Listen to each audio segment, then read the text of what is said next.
Hello friends, स्वागत है आप सभी का अपना यूट्यूब चैनल मासिक्स वर्ल्ड पर। तो आज के वीडियो बाबू हम लोग को एपिसोड 6 है, ठीक है। एपिसोड 5 तक हम करवा दिए हैं। अगर जो आप लोग नहीं देखे हैं तो जाकर देख लीजिए, क्योंकि वो दो नंबर में जितना भी मोस्ट इम्पोर्टेंट क्वेश्चन था, बस हम बोले थे कि 40 से 50 क्वेश्चन आप लोगों को करवाएंगे जो मोस्ट वीवीआई क्वेश्चन रहेगा, ठीक है। तो उसको सारा का सारा मैंने करवा दिए हैं। आज ये एपिसोड 6 जो है से लास्ट है, ठीक है। तो आप लोग इतना ही सिर्फ याद कर लीजिए। मैं गारंटी कहता हूँ कि इतना अगर जो आप लोग याद कर लेते हैं तो आप लोग को फिर परीक्षा में दिक्कत नहीं होगा, ठीक है।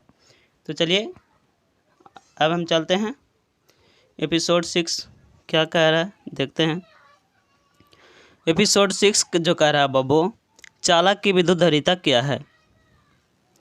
चालक की विद्युत धारिता क्या है। देखिए आप लोग ध्यान से समझिएगा, जैसे जैसे हम पढ़ाते हैं ना वैसे ही 1 से 2 बार आप लोग रिपीट करिए, ठीक है। तो चलिए क्वेश्चन नंबर 1 जो हम लोग को कह रहा बाबू, चालक की विद्युत धारिता क्या है, या चालक की विद्युत धारिता से आप क्या समझते हैं। आंसर में लिखेंगे हम, जब किसी चालक को, बिल्कुल हम आप लोग को आराम से समझाएंगे, ठीक है। बस आप लोग सिर्फ देखिए और मेरे साथ में रिपीट करिए 1 से 2 बार। तो चलिए कह रहा है, जब किसी चालक को क्या, जब किसी चालक को बाबू धन आवेश दिया जाता है, क्या धन आवेश दिया जाता है बाबू, यानी पॉजिटिव चार्ज दिया जाता है उसको पर। तो यही कह रहा है, जब किसी चालक को धन आवेश दिया जाता है तो उसका विभव में जो होता है वो वृद्धि हो जाता है। क्या होता है, विभव में उसका वृद्धि हो जाता है। अर्थात चालक पर दिया गया आवेश विभव के बाबू समानुपाती होता है, ठीक है। विभव के क्या होता है, समानुपाती होता है।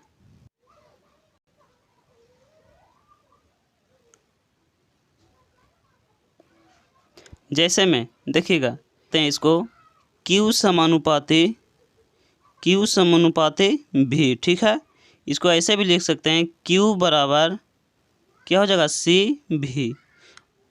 Q बराबर क्या हो जाएगा, CV, ठीक है। अब यहाँ से अब बोलिएगा C कहाँ से आया, तो C जो होता है वो एक नियतांक है, ठीक है। तब यहाँ से फार्मूला हम निकालना चाहते हैं, तो C बराबर जो हो जाएगा, C बराबर क्या हो जाएगा, C बराबर जो हो जाएगा हम लोग को, C बराबर Q/V, ठीक है। जैसे में क्या था हम लोग को, Q बराबर क्या था, CV था।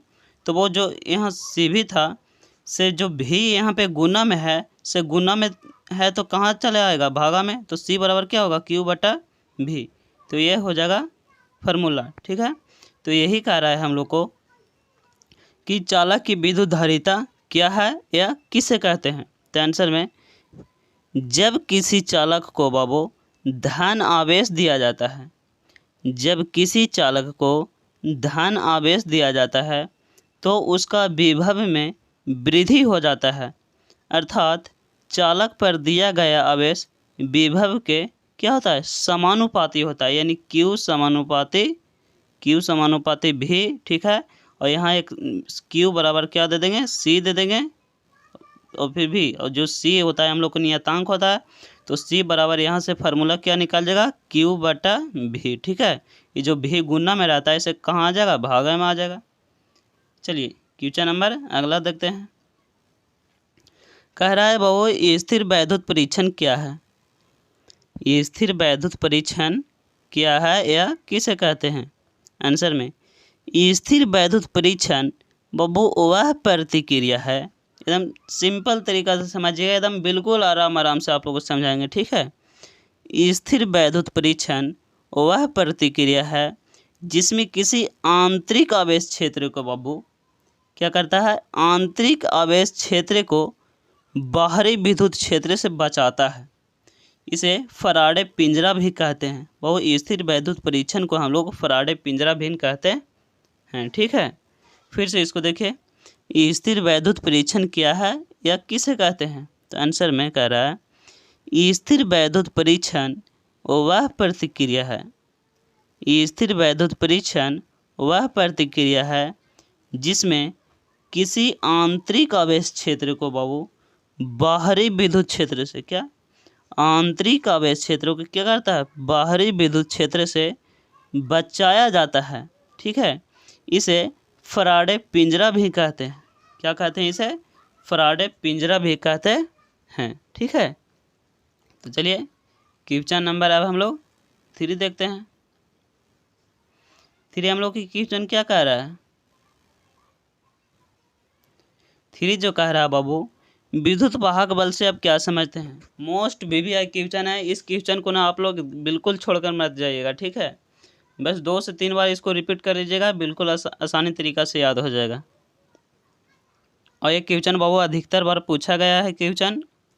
ठीक है, देखिए कह रहा है विद्युत वाहक बल से आप क्या समझते हैं? तो आंसर लिखेंगे, जब किसी भी सेल के अंदर, सिर्फ पहले यहाँ तक बोलेंगे, जब किसी भी सेल के अंदर प्रति एकांक आवेश को, जब किसी भी सेल के अंदर प्रति एकांक आवेश को वो निम्न विभव से उच्च विभव की ओर, जो निम्न विभव से उच्च विभव की ओर लाने में किया गया कार्य, निम्न विभव से बाबू उच्च विभव की ओर जो लाने में कार्य किया जाता है उसे सेल का विद्युत वाहक बल कहते हैं। इसे बड़का ई से सूचित किया जाता है। अब आप लोग से कोई पूछ देगा या बोर्ड एग्जाम में आ जाएगा कि बताइए विद्युत वाहक बल को किससे सूचित करते हैं? तो बाबू बड़का ई द्वारा सूचित किया जाता है। विद्युत वाहक बल को किससे सूचित किया जाता है? बड़का ई द्वारा। ठीक है, इसका ऐसा मात्रक जो होता है वो वोल्ट होता है। इसका ऐसा मात्रक क्या होता है? वोल्ट होता है। ठीक है, इसका ऐसा मात्रक जो होता है वोल्ट होता है। फिर से इसको रिपीट करते हैं। कह रहा है विद्युत वाहक बल से आप क्या समझते हैं? आंसर में, जब किसी भी सेल के अंदर प्रति एकांक आवेश को, जब किसी भी सेल के अंदर प्रति एकांक आवेश को वो निम्न विभव से यानी नीचे से ऊपर की ओर, यानी निम्न विभव से उच्च विभव की ओर लाने में किया गया कार्य सेल का वो विद्युत वाहक बल कहते हैं। इसे कैपिटल ई से सूचित किया जाता है। ठीक है, इसे क्या कैपिटल ई से वो सूचित किया जाता है और इसका ऐसा मात्रक जो होता है वो वोल्ट होता है। अब पूछ दिया जाएगा कि विद्युत वाहक बल का ऐसा मात्रक क्या होता है? तो वोल्ट होता है। ठीक है, याद हो गया? चलिए क्वेश्चन नंबर अब हम लोग 4 देखते हैं। क्वेश्चन नंबर 4 जो हम लोगों को कह रहा है वो कूलाम को केंद्रीय बल कहा जाता है। क्यों? याद है आप लोग को? कूलाम को केंद्रीय बल कहा जाता है बब्बू, क्यों बताइए? कूलाम को केंद्रीय बल क्यों कहा जाता है? वो कूलाम को केंद्रीय बल कहा जाता है क्यों? क्योंकि दो आवेशों के बीच लगने वाले कूलाम्बिक बल की दिशा, वो दो आवेशों के बीच लगने वाले कूलाम्बिक बल की दिशा दोनों आवेशों के केंद्र को मिलाने वाली रेखा की ओर होता है। फिर से इसको देखिए, वो दो आवेशों के बीच लगने वाले कूलाम्बिक, देखिए कूलाम के जो कूलाम लिखा था वो ला पर चंद्रवा बिंदु होगा। ठीक है, ऐसे आप लोग लिख लीजिएगा। थोड़ा थोड़ा जहाँ तहाँ मिस्टेक हो जाता है। ठीक है, यहाँ पे होगा। ठीक है, तो चलिए कह रहा दो आवेशों के बीच लगने वाले कूलाम्बिक बल की दिशा दोनों आवेशों के केंद्र को वो मिलाने वाली रेखा की ओर होता है। इसलिए कूलाम्बिक, यहाँ पे भी होगा चंद्रवा बिंदु, कूलाम्बिक बल को केंद्रीय बल कहा जाता है। फिर से इसको एक बार रिपीट करते हैं। याद करना बहुत ज़रूरी है। ठीक है, आप लोग कमेंट नहीं करते हैं, कमेंट करिए। ठीक है, कमेंट अगर जो आप लोग नहीं करिएगा कमेंट में अगर जो कुछ भी नहीं आप लोग लिखिएगा तो कैसे हम समझ पाएंगे कि हाँ आप लोग को समझ में आ रहा है या नहीं आ रहा है। कमेंट करिए, ठीक है। जहाँ पर भी आप लोग को डॉट लगता है कि यहाँ पर थोड़ा सा डॉट है, ऐसे नहीं होगा, ये गलत है, तो वहाँ आप लोग कमेंट करिए, ठीक है। तो चलिए, क्योंकि अगर जो आप लोग कमेंट करिएगा तो उसको हम सुधारने का प्रयास करेंगे ना। चलिए क्वेश्चन नंबर अब हम लोग 5 देखते हैं, ठीक है।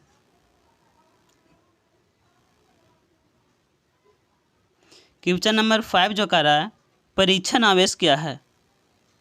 परीक्षण आवेश क्या है या किसे कहते हैं। तो देखिए परीक्षण आवेश क्या है। आंसर में परीक्षण आवेश बहुत ही बहुत छोटा होता है। परीक्षण आवेश क्या होता है, बहुत ही छोटा होता है।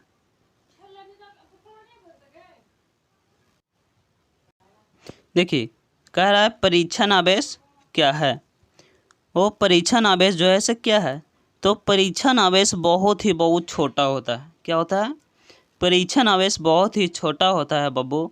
यह इतना छोटा होता है, इतना छोटा होता है कि यदि इसे किसी विद्युतीय क्षेत्र के पास लाया जाता है बाबू, यह इतना छोटा होता है कि यदि इसे किसी विद्युतीय क्षेत्र के पास लाया जाता है तो विद्युतीय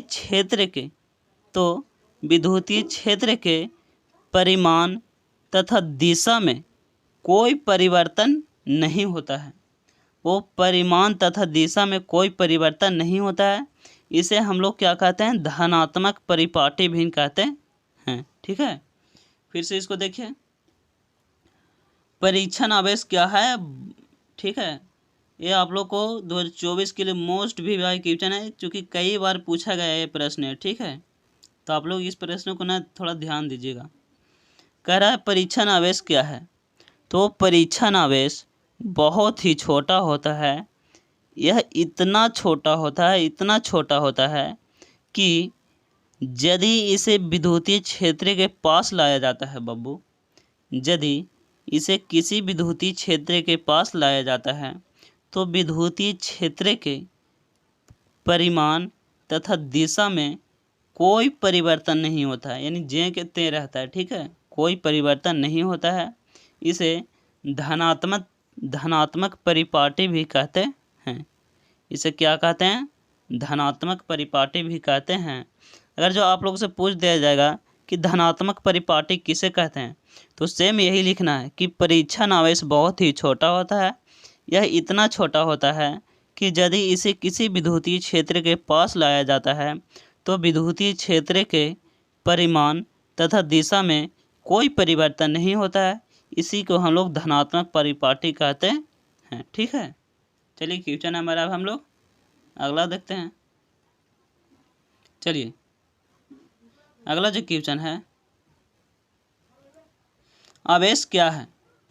वो आवेश क्या है, देखिए आवेश क्या है, तो आप लोग के सिंपल तरीके से लिखना है, आवेश किसी पदार्थ का वो वह गुण है। आवेश किसी पदार्थ का वह गुण है, क्या है, आवेश किसी पदार्थ का वह गुण है जिसके कारण वह विद्युतीय क्षेत्र को उत्पन्न करता है। बस इतना ही लिखना है। आवेश क्या है, तो आवेश किसी पदार्थ का वह गुण है। आवेश किसी पदार्थ का वह गुण है जिसके कारण वह विद्युतीय क्षेत्र को उत्पन्न करता है तथा अनुभव भी करता है। उत्पन्न के साथ साथ वो क्या अनुमान भी लगाता है, एक अनुभव भी करता है, ठीक है। तो ये फिर से देख लीजिए, आवेश क्या है, इसको तो साथ में ही बोलिएगा तो याद हो जाएगा यार। कह रहा है आवेश क्या है, तो आवेश किसी पदार्थ का वह गुण है बाबू। आवेश किसी पदार्थ का वह गुण है जिसके कारण वह विद्युतीय क्षेत्र को क्या करता है, उत्पन्न करता है और अनुभव भी करता है। तो उसी को हम लोग क्या कहते हैं, आवेश कहते हैं, ठीक है। चलिए क्वेश्चन नंबर अब हम लोग 7 देखते हैं।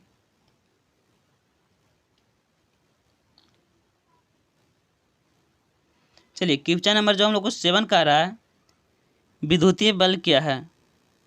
वो विद्युतीय बल जो है से क्या है या किसे कहते हैं, ठीक है।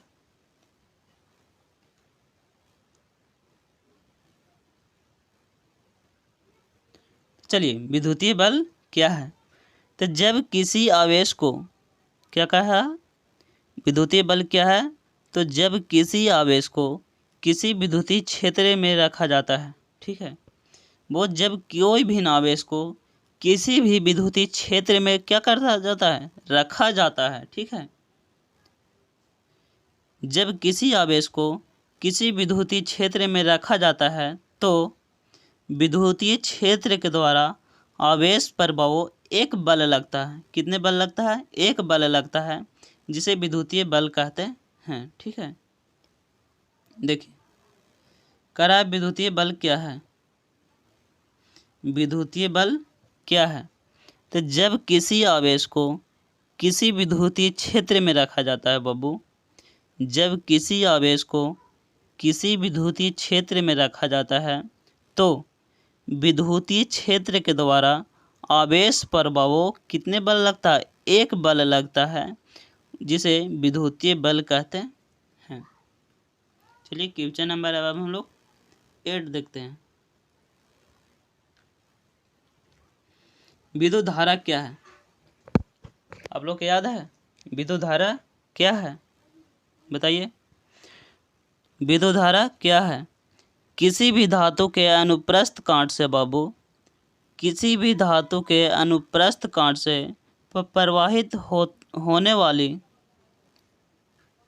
किसी भी धातु के अनुप्रस्थ काट से प्रवाहित होने वाली वैद्युत धारा को बाबू, किसी भी धातु के अनुप्रस्थ काट से प्रवाहित होने वाली वैद्युत धारा को उस अनुप्रस्थ काट से प्रवाहित होने वाले आवेश से प्रवाहित किया जाता है, तो उसे विद्युत धारा कहते हैं, ठीक है।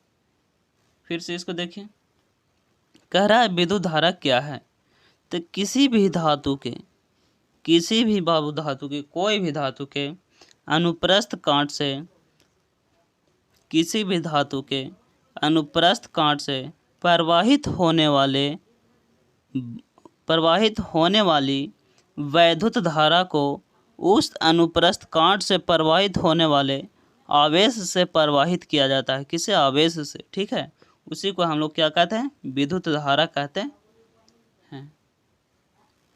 चलिए अब हम लोग क्वेश्चन नंबर 9 देखते हैं।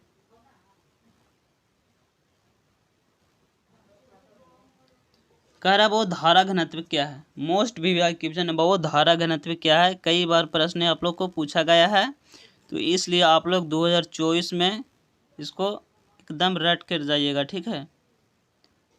धारा घनत्व क्या है या किसे कहते हैं, तो किसी चालक में किसी बिंदु पर, किसी चालक में किसी बिंदु पर, फिर से इसको देखिए, धारा घनत्व क्या है, तो किसी चालक में बाबू किसी बिंदु पर प्रति एकांक क्षेत्रफल से, प्रति एकांक क्षेत्रफल से अभिलंब गुजरने वाला, क्या करता है, अभिलंब गुजरने वाला वैद्युत धारा को उस बिंदु का धारा घनत्व कहते हैं। फिर से इसको देखिए, धारा घनत्व क्या है या धारा घनत्व से आप क्या समझते हैं, या धारा घनत्व को लिखे, कुछ भी नहीं, आप लोग के क्वेश्चन कैसे भी घुमा फिरा के देगा, तो आप लोग को आंसर घुमा फिरा के नहीं लिखना है, ठीक है। क्वेश्चन आप लोग को घुमा के दे सकता है, आप लोग के ऐसे भी लिख सकता है कि धारा घनत्व से आप क्या समझते हैं, धारा घनत्व को लिखे, या धारा घनत्व है क्या, ऐसे भी दे सकता है। मैं क्वेश्चन आप लोग को कैसे भी दे सकता है, बट आप लोग के कन्फ्यूज मत होना है, ठीक है। तो चलिए, कह रहा है धारा घनत्व क्या है या धारा घनत्व से आप क्या समझते हैं या किसे कहते हैं। तो देखिए, किसी चालक में किसी बिंदु पर, वो किसी चालक में किसी बिंदु पर प्रति एकांक क्षेत्रफल से, किसी चालक में किसी बिंदु पर, किसी चालक में क्या, किसी बिंदु पर प्रति एकांक क्षेत्रफल से अभिलंब गुजरने वाला वैद्युत धारा को, उस बिंदु को वो क्या कहते हैं, धारा घनत्व कहते हैं, ठीक है। चलिए क्वेश्चन नंबर अब हम लोग 10 देखते हैं। कह रहा वो छात्री काल किसे कहते हैं। क्वेश्चन नंबर 10 क्या है, छात्री काल किसे कहते हैं। ये क्वेश्चन भी कई बार पूछा गया है, तो इसको भी ना आप लोग थोड़ा ध्यान से देख लीजिएगा। ऐसे तो आप लोग जितना भी करवा रहे हैं बाबू मोस्ट वीवीआई क्वेश्चन है, ठीक है। तो आप लोग 40 से 50 क्वेश्चन कम से कम जितना करवाएं उतना याद कर लेना यार। चलिए, तो कह रहा है छात्रीकाल किसे कहते हैं, या छात्रीकाल से आप क्या समझते हैं, या छात्रीकाल है क्या। देखिए, कह रहा है धातु के अंदर मुक्त इलेक्ट्रॉनों की, धातु की बाबू, धातु के अंदर मुक्त इलेक्ट्रॉनों की, धातु की, क्या कह रहा है, धातु के अंदर मुक्त इलेक्ट्रॉनों की, धातु की स्थिर आयनों परमाणुओं से, धातु के अंदर मुक्त इलेक्ट्रॉनों की, धातु की स्थिर आयनों परमाणुओं से हुई दो क्रमगत टकराव के बीच, दो क्रमगत टकराव के बीच लगे औसत समय को वो मुक्त इलेक्ट्रॉन का छात्रीकाल कहते हैं। देखिए, तो फिर से इसको देख लीजिए। कह रहा है छात्रीकाल किसे कहते हैं, तो आंसर में धातु के अंदर मुक्त इलेक्ट्रॉनों की, धातु की, वो धातु के अंदर मुक्त इलेक्ट्रॉनों की, धातु की स्थिर आयनों परमाणु से, स्थिर आयनों परमाणु से हुई दो क्रमगत टकराव के बीच लगे औसत समय को मुक्त इलेक्ट्रॉन का छात्रीकाल कहते हैं, ठीक है। तो चलिए, आज के वीडियो में आप लोग को जितना भी 2 मार्क्स का प्रश्न था वो लघु उत्तरीय जो 2 मार्क्स में पूछा जाता है, वो आप लोग को सारा का सारा जितना भी मोस्ट वीवीआई क्वेश्चन था सारा का सारा मैंने करवा दिए हैं।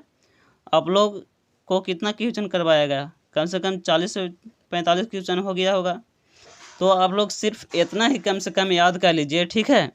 और अब का जो वीडियो आप लोग को आएगा वो 5 मार्क्स का जितना भी प्रश्न पूछा जाता है वो 5 मार्क्स का करवाएंगे, ठीक है। जो मोस्ट वीवीआई क्वेश्चन है, जैसे में एक्स किरण के गुण लिखे, गामा किरण के गुण लिखे, ये सब आप प्रश्न लाएंगे, ठीक है। जो कभी कभी हम लोग को 5 मार्क्स में पूछ दिया जाता है। तो चलिए, आज की वीडियो इतना ही है, मिलते हैं हम लोग अगले वीडियो में। तब तक आप लोग मेहनत करिए, ठीक है।